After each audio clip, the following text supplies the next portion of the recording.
Thank you, Alex. I really do appreciate it. We're going to be talking about the AI takeover and the infrastructure that is currently in place right now and being rolled out throughout all government agencies. So, the Department of Health and Human Services recently got in line. And folks, this is it. This is Chief AI officers across the board, across every government agency, and within any corporate structure. Okay, and then they're going to be subject to audits of everything. Again, there'll be no privacy except for special exceptions, which we're going to get into, for companies that are working with the big exemptions. And what are those? Intel agencies and the Department of Defense. When you read through what was a memorandum that came out last month, here it is right here, the Executive Office of the President, and how this is in line with the AI Act of 2020 and the Advancing American AI Act as well, which I think is in 2023, maybe 2024. This is building what we're going to get, the consumer level, the equity of outcome. In fact, in the memorandum here from HHS, 13 times you see equity. Okay, all of this is about equitable outcomes and your safety, fairness, democracy, all the buzzwords they're giving you right now. But at an intelligence level, they will maintain all of the technology and not be subject to any accountability or any audits. This is the takeover. And they've put it on paper.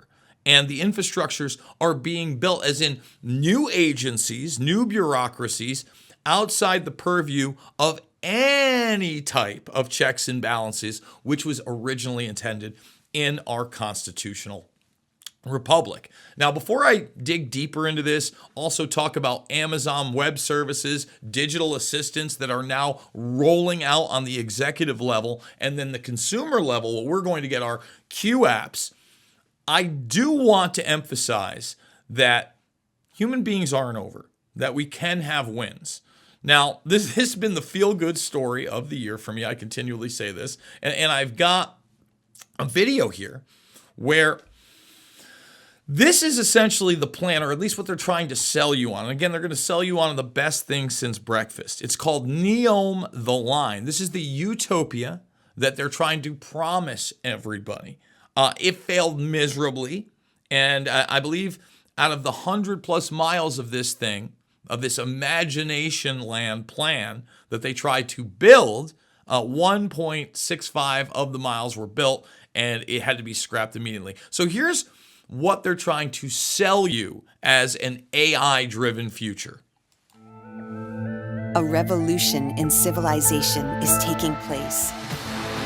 Imagine a traditional city and consolidating its footprint, designing to protect and enhance nature. The line's communities are organized in 3 dimensions within 5-minute walk neighborhoods. Travel end to end in 20 minutes. Designed by world-leading architects, the line is 500 meters tall, 200 meters wide, 170 kilometers long, and housed within an elegant mirror glass facade. The line is designed as a series of unique communities, providing equitable views and immediate access to the surrounding nature. At the heart of the globe's key trade routes, a place for commerce and communities to thrive. The line, the city that delivers new wonders for the world.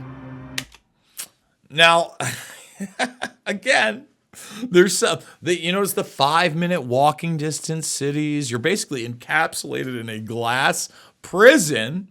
All right, that's what they want. But you notice it's nothing more than a computer simulation. It's not reality.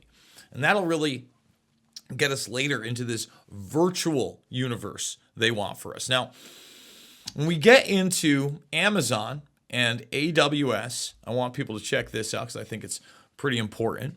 They now have Gen AI powered assistants. What does that mean? That means within the Amazon corporate structure, they are giving certain executives AI assistants that are going to weed out a lot of the fat within the corporate world. So many people, again, thought this AI thing was going to be self-driving trucks, it's going to put truckers and blue-collar people out of business. Oh, no. Oh, no. A lot of you social climbing, corporate, political filth, you're going to get weeded out right now. Now, when you scroll down, you also realize that there are going to be Q apps. All right, now that's the consumer level for us. That's what we're going to get. Now, when you look at this documentation, okay, and it's really important to understand, they're under a full audit. Full audit. So let's put in the Department of Defense. Let's find that right there. No, we don't want that. Let's go of, right? We got to be Department of, exact matches. There we go. The DOD, they are completely and totally exempt. AI use case inventory. So everybody else is going to be fully audited. They're going to have to be in line with ESG, equitable, sustainable, and governance regulations. So they're going to have the AI, the garbage in, garbage out AI forcibly. And then any innovations they have to go to the Department of Defense and intelligence communities that are completely exempt. 100%.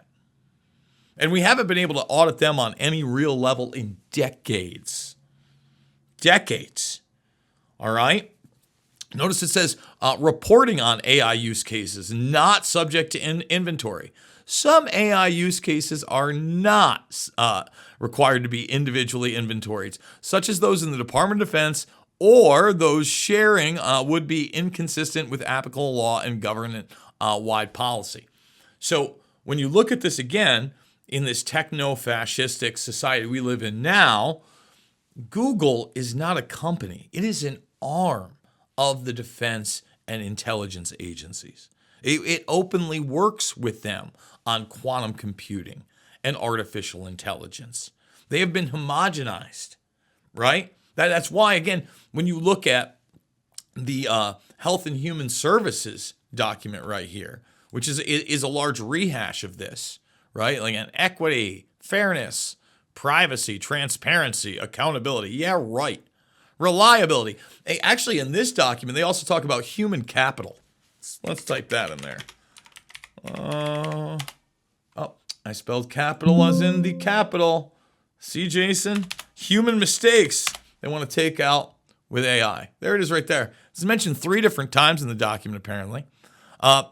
Advising the chief human capital officer. They're actually, so again, they want chief artificial intelligence officers across the board for regulation within governments, within corporate structures, and also the human capital officer. Isn't that nice? We're worried about human capital. Here it is right here, data governance. In partnership with relevant agency officials, authorizing procurement, legal, data governance, human capital, and oversight officials, establishing controls to ensure that their agency does not use AI that is not compliant with this memorandum, including by assisting the relevant agency officials in evaluating authorizations to operate based on risks from the use of AI. All this is going to be government controlled. You're going to have permission. And again, we'll type it in, climate crisis. They're going to be using AI to address these issues. Let's read this right here. Let's see. Where do I start? I guess we'll just start at the top. If implemented responsibly, AI can improve operations and deliver efficiencies across the federal government. Agencies must improve their ability to use AI in ways to benefit the public and increase mission effectiveness. And it's so funny. When you see some of the World Economic Forum rollouts for automation and AI, it's cartoon level. But it shows you that if one person, and we'll get to it later, says or shows technology, they're a conspiracy theorist, they're not. If the World Economic Forum does it, well, then obviously it's a good thing. You see how that works? All right. So right here, such as using AI to improve the accessibility of government services, reduce food insecurity. The government's worried about food insecurity? Has anybody seen the prices at the grocery stores right now? Address the climate crisis. Oh, I want AI doing that, because when they talk about addressing the climate crisis, what does that mean?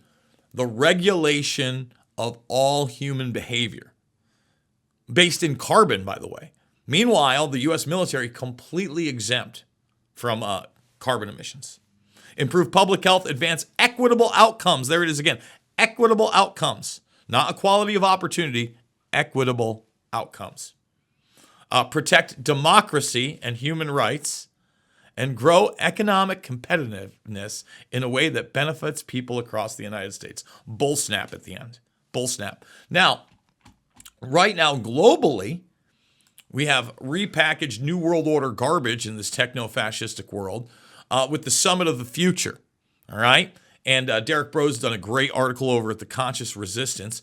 We have UN 2.0, where they're talking about all of this regulation. All right? And it's under the benevolence of the earth. Yet again, the military-industrial complex, they don't care how much carbon is emitted from drones, from bombs, from death from above, from constant surveillance. That's not in the mix. That doesn't count. We don't talk about a pipeline that gets bombed and releases more carbon than natural events, right? In history. But again, the bombs are much worse. Just doesn't matter. With the bombs, it's kind of ironic that they're used to actually take out the carbon they don't want, aka human beings. That's it. So right now, at every single angle, last week when I was doing the show, what were we talking about? Global health security. It's all repackaged authoritarianism. Now, we only got a couple minutes left in this segment. When we come back, we're going to play Herman Kahn. Now, Herman Kahn is an individual that really helped create the World Economic Forum, the current Davos mechanism of this globalism. And he was one of several people that Stanley Kubrick knew and was basically the vision for Dr. Strangelove, right? There were several characters. Khan was one of them. Khan's a really interesting character. He's also the person that came up with the term mutually assured destruction. Now, the clip that we're going to play as soon as we come back from the break is at the Hudson Institute. And we're talking about black and white. We're decades old, 3.5 minutes long.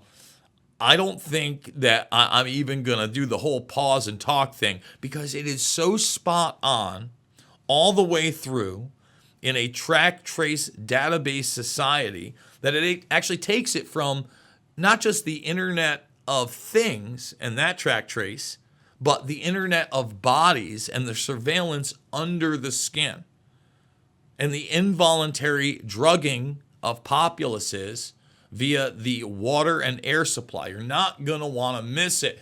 Before we go on that break, I do want to encourage everybody to go hit InfoWarsStore.com.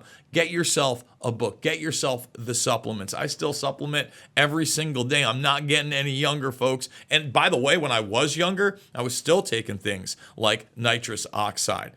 Things like turmeric in a concentrated form are very, very good for you. So there's a ton of products out there. Please support the InfoWar. It's the Alex Jones Show. We'll be back with more after this. And we are back. It's the fourth hour of the Alex Jones Show. I am Jason Bermas. You can check my stuff out over at Patriot.tv and TNTRadio.live. I got 3 hours a day of yapping it up, mostly interviews, but a lot of news as well. And I promised you Herman Kahn and a prediction of the future many decades ago. So let's hit the clip. Think tanks, the Hudson Institute. In this 19th century mansion, they are looking for alternative futures, both utopian and dystopian. The end product of this think tank, scenarios, scripts for the 21st century. Let's admit that the affluence, the skills, the technology will really make life better in all kinds of ways. But, you know, we also know these things go badly. Right. Okay, everybody's worried about the possibilities of, you know, various kinds of social controls and so on. What would the scenario be? Herman Kahn is director of the Institute, Tony Weiner his assistant. It has to involve the social controls coming into effect gradually and slowly, and at each step as a result of some decision which seems to be very much in the general interest. That is no imposition by an evilly intended big brother. How are we going to achieve a utopian peace in our cities, even without the bomb? What is the scenario for a utopian peace? To take a Black Power movement, and one which really is trying to cause problems, to put sand in the gears. Right. And you've already set up a good deal of this social watching. You know, you've got your TV cameras everywhere, you've got your data processing, everybody has his ID card, you've double-checked it. And now, all of a sudden, you've got these guys that are throwing sand in the gears, and you clamp down. That is, you keep track of every car, you keep track of every, this is easy to do. You keep track of 10% or 100% of conversations that occur on telephones. One could, with a computer capacity that will be available in the next couple of decades, one could easily record every phone conversation made. And then one could easily scan mechanically, no human being could spend the centuries that would be required. One could scan every conversation looking for keywords that would identify the conversation as worth looking into a little further. So that, for example, one could begin with a naive set of words. Kill, rob, murder, assassinate, plot, conspire. You know, you can do more than that. You could imagine temporarily tranquilizing a whole city. You know, it's been upset, been riots. You know, let's put transguarders either in the air or in the water. You know, just get people settled down a bit. I can imagine you could do the preventive medicine going on in this kind of state. You know, where you really check up with everybody and you see that they keep their drug levels right. Yes. In fact, the first thing you do when you go into to work is they punch you and check your blood and see that the drug level is what it's supposed to be. So you'll buy the safety of your city at the expense of the privacy of individuals, and for most people, most of the time, the intrusion will not be the kind of thing they'd be conscious of. The intrusion would not be the kind of thing they'd be conscious of. That's a pretty powerful 3-minute clip when you think about it. Think about this. They talk about keywords, right? That's something we saw come into fruition several decades ago. Promise, carnivore, keyword software. Herman Kahn talks about monitoring 10 to 100% of the conversations. Hepting versus AT&T showed that they were damn near monitoring 100% of the conversations. And if you don't think that these things have gone beyond just phone calls with the microphones, and that are, I mean, come on. Give me a break. And the keyword stuff is still there. Then we have the audacity to say we need to calm the population down a little bit. Now, last week when I did the show, I believe it was last week, I played Howard Scott, and he is the founder of Technocracy. And he also advocated not for a drug to let's calm it down. Might have an angrier world. Let's calm it down. No. He advocated for a drug to sterilize all mammals in the water supply. All right. Now, Kahn here even talks about what? Preventative medicines and checking one's blood levels, punching them when they get to work. Don't even need to do that anymore with the biosensors and the Bluetooth technology. We've actually covered it here on this show. For those that don't know, Abilify is now part of the MySite line. The MySite technology, MyCite, is a technology in which they can check whether you took your medication. And Abilify is, that antidepressant for when your antidepressants aren't working. You should take more of that. That's today. That's now. That's happening. It's a reality. Now, when we talk about this Sum of the Future in UN 2.0, it is worth noting this is all repackaged New World Order population control garbage. So we're not going to play the whole video, not even close because it's 30 minutes long. But this is the limits of growth, and it starts with a big scare piece. We're gonna have fun with the scariness of it, because when you look at this Summit of the Future, this new treaty that they want to put out there, this new pact, it's just more Club of Rome, okay, Committee of 300 garbage, garbajo. Dun dun dun, public libraries. So it's going to have the book cover right here of the limits of growth. This is the old school. This is how you got it when you were my age. Bum, bum, bum, bum. Look, come on, let's show the book cover. There it is, the limits of growth.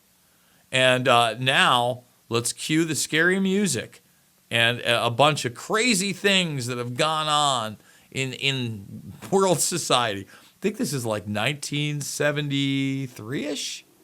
Not sure. The limits to growth. Here it is. Our riches and our numbers burden the world.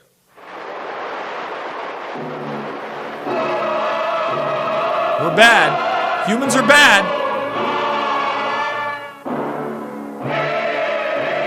People are bad. We're burdening the world. Cars are bad. You know how much carbon is emitted from rockets, guys?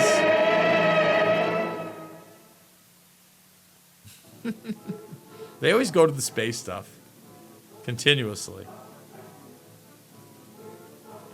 If you remember the dramatic pictures taken by the Apollo flyers of the Earth, standing out in space all by itself, no one after seeing that could deny that the world is finite. Then it's impossible for people to go on saying we have an infinite supply of air, an infinite supply of water, an infinite supply of minerals. Man must... We actually do have that. We live in a regenerative system. Yes, no, that's real. We are a minuscule part on that giant globe you're watching. learn to balance his activities in nature against the regenerative power of nature, or he is inevitably going to join the Tyrannosaurus in extinction.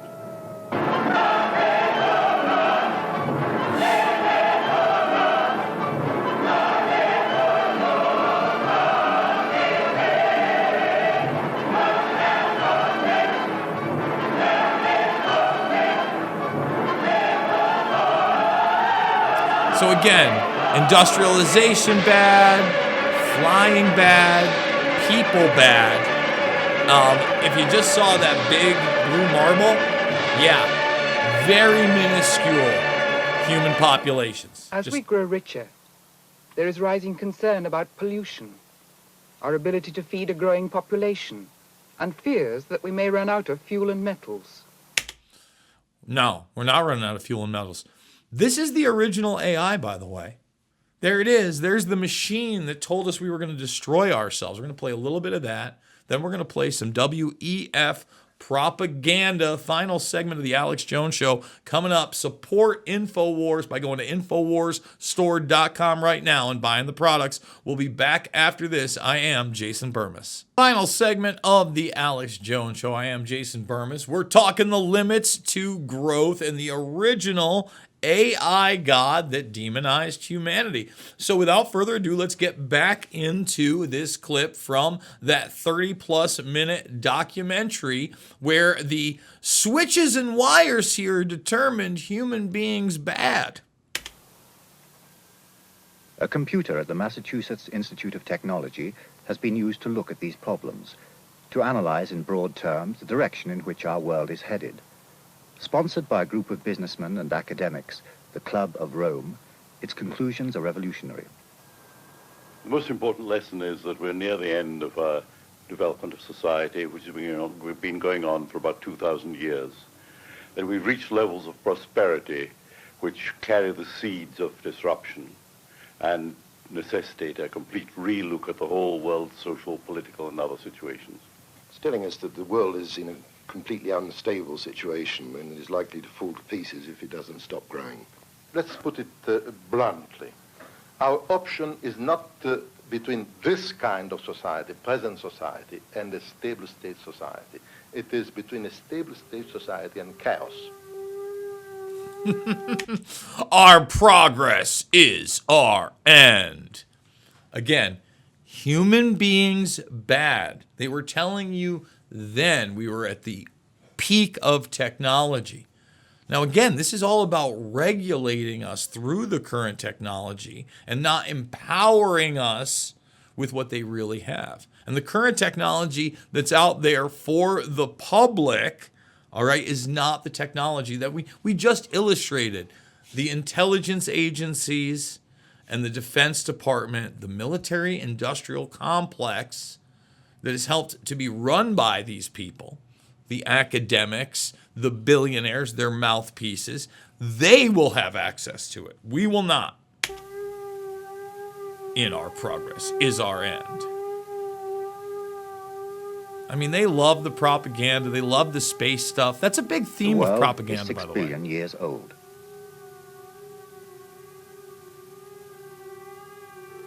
That is unimaginable. So think of it as a week.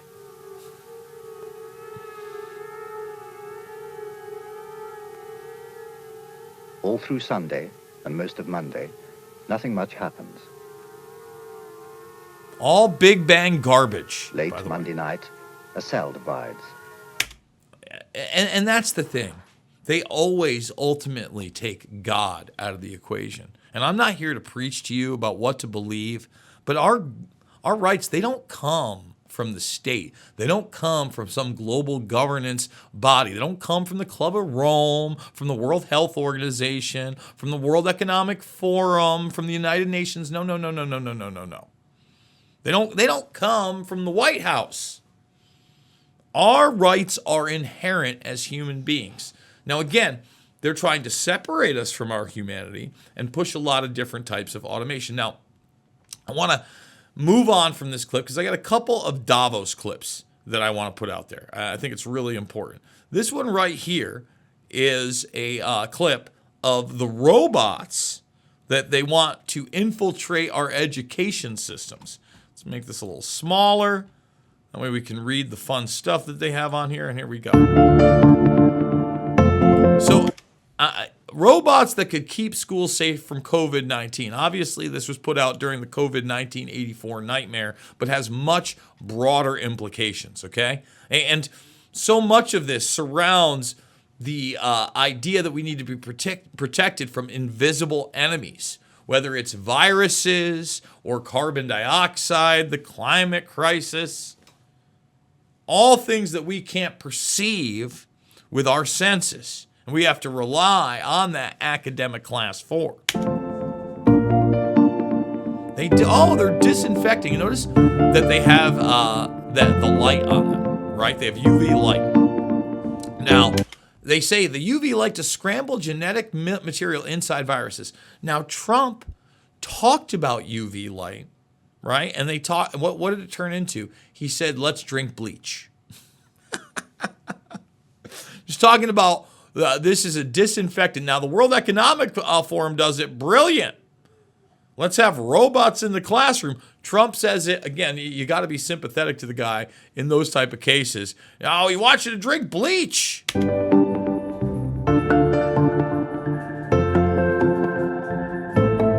So again, spooky robots, full, surveillance, automated cars. Now, they do want the automated vehicles. But they already have a lot of these robotics, by the way.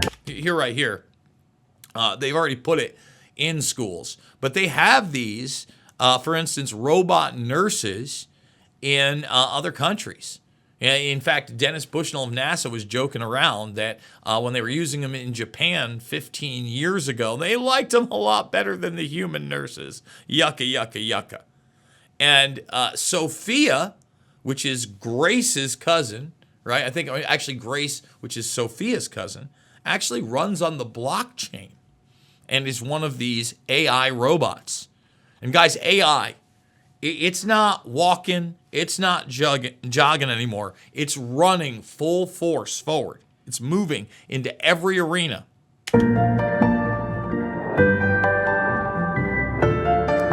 So again, this is about command and control, scaring everybody, quarantining people, automating things, putting health and human services into the hands of AI programmed by a corrupt class of people.